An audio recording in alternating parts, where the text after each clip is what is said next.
Bismillahirrahmanirrahim. Assalamu alaikum dear students. How are you? I hope you'd be fine.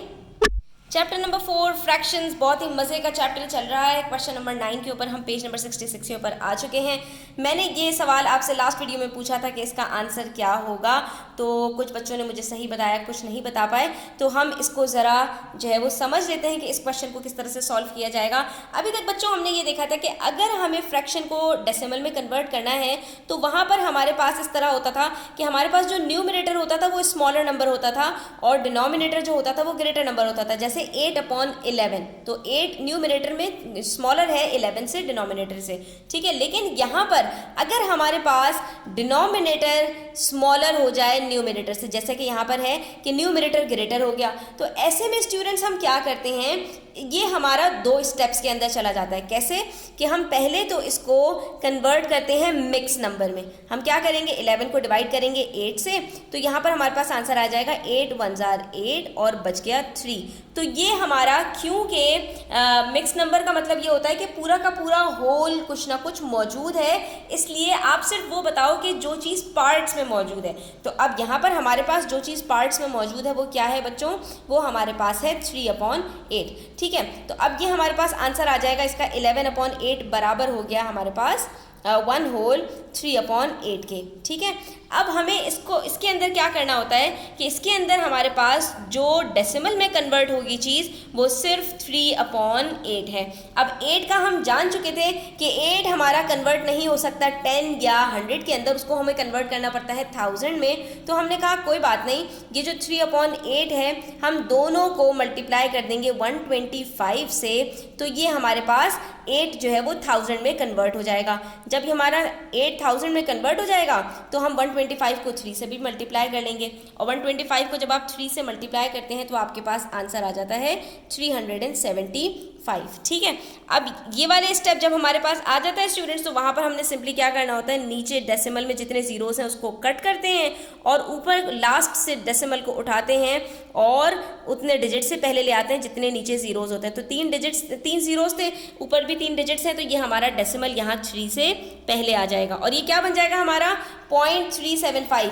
लेकिन यहाँ पर आप point से पहले 0 नहीं लगाएंगे क्योंकि आपके पास ऑलरेडी यहाँ पर 1 होल मौजूद है।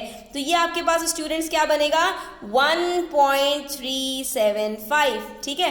तो यहाँ पर इन्होंने जो आपको करके दिखाया तो इन्होंने यही किया कि इन्होंने 1 होल को सेपरेट कर दिया, फ्रैक्शन को सेपरेट कर दिया, उसके बाद 1 होल आपका अपनी जगह पर रहेगा और ये 3/8 आपका कन्वर्ट होके स्टूडेंट्स क्या हो जाएगा, ये आपका बन जाएगा 375/1000। और जब आप इसको भी कन्वर्ट करेंगे डेसिमल के अंदर तो ये आपके पास आंसर आ जाएगा 1.375, ठीक है। तो इस तरह के क्वेश्चंस को आपने इस तरह से सॉल्व करना है स्टूडेंट्स। लेकिन मैं आपको एक और इजी मेथड इसका बताती हूँ कि जब अगर आपके पास इस तरह के नंबर्स हों तो उसको आप इस मेथड से कैसे एक ही स्टेप के अंदर सॉल्व कर सकते हैं। अगर आपको वो वाला मेथड फॉर सम रीज़न पसंद नहीं आ रहा तो आप सिंपल डिवीजन मेथड से भी इसको सॉल्व कर सकते हैं। कैसे, 8 का टेबल पढ़ना शुरू कीजिए, 8 1 8, आपके पास रिमाइंडर बचा 3। अब आप इसको मिक्स नंबर में कन्वर्ट करने के बजाय आगे क्योंकि ये मज़ीद सॉल्व नहीं हो पा रहा तो हम सिंपली क्या करेंगे, यहाँ पर डेसिमल लगाएंगे और जैसे ही डेसिमल लगाएंगे यहाँ हमारे पास जो रिमाइंडर है उसमें एक 0 ऐड हो जाएगा, ठीक है।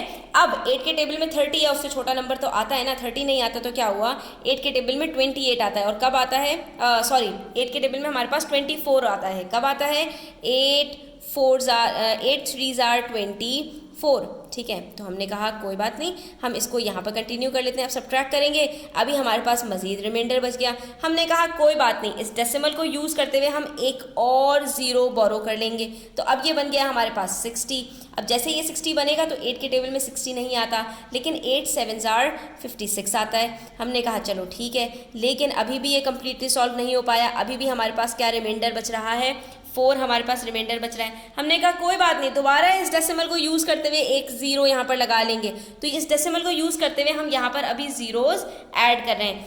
अब मज़े की बात यह है कि 8 के टेबल में 40 आता है, कब आता है, 8 5 40। यहाँ पर ये हमारा कंप्लीटली सॉल्व हो गया। अब कोई रिमाइंडर नहीं बचा और हमारे पास कंप्लीट आंसर क्या आ गया बच्चों, 1.375। वही सेम आंसर आया है जो हमारे पास अर्लियर मेथड से आया था। मेथड कोई भी हो सकता है स्टूडेंट्स, आपकी पसंद है कि आप कौन से मेथड को चूज करते हुए अपने क्वेश्चंस को सॉल्व करते हैं। तो मैंने आपको ये दोनों मेथड्स बता दिए, इसको डिवीजन मेथड कहते हैं हम, और वो वाला जो हमारा मेथड था वो सिंपल हम क्या करते हैं, कन्वर्जन मेथड होता है कि जिसके अंदर हम टेंस या हंड्रेड्स या थाउजेंड्स के अंदर अपने डिनोमिनेटर को कन्वर्ट करके 2 स्टेप्स के अंदर जो है आंसर निकाल लेते हैं। अब जो मेथड आपको ईजी लगता है आप यहाँ पर चूज कर सकते हैं और आप इसको सॉल्व कर सकते हैं। यहाँ पर हमारे पास क्वेश्चन नंबर 10 है, इसको हम जो है वो 2 को अलग मेथड से और 2 को दूसरे मेथड से सॉल्व करके देख लेते हैं। स्टार्ट करते हैं।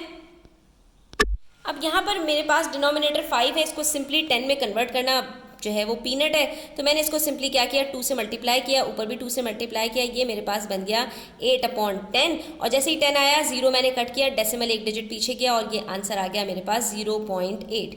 ठीक है, तो ऐसे क्वेश्चंस को हम जो 10 में कन्वर्ट हो सकते हैं, 100 में कन्वर्ट हो सकते हैं, हम उसको इसी मेथड से कर लेंगे। उसके लिए हमें डिवीजन मेथड में जाने की ज़रूरत नहीं है। लेकिन जैसे मेरे पास डिनोमिनेटर के अंदर 8 आ जाएगा तो वहाँ पर मैं कोशिश करूँगी कि मैं उसको जो है वो डिवीजन मेथड से सॉल्व करूँ। क्यों?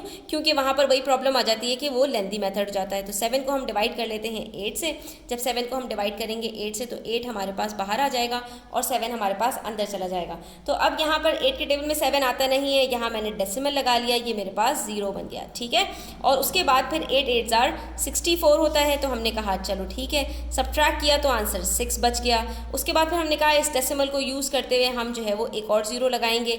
अब 8 के टेबल में 8 7 जार 56 होता है। ठीक है, तो हमने इसको यहाँ पे किया, लेकिन अभी भी हमारे पास यहाँ पर 4 बच गया, तो हमने कहा कि डेसिमल को यूज़ करते हुए हम एक और 0 लगाएंगे और यहाँ पर हमारे पास 8 5 जार 40। अब ये कम्प्लीटली सॉल्व हो गया और आंसर भी आ गया हमारे पास। क्या आया स्टूडेंट्स आंसर? डेसिमल से पहले कुछ नहीं है तो 0 लगा लेते हैं और ये बन गया 0.875। ठीक है, तो हमने इसको यहाँ पर इस मेथड से सॉल्व कर लिया।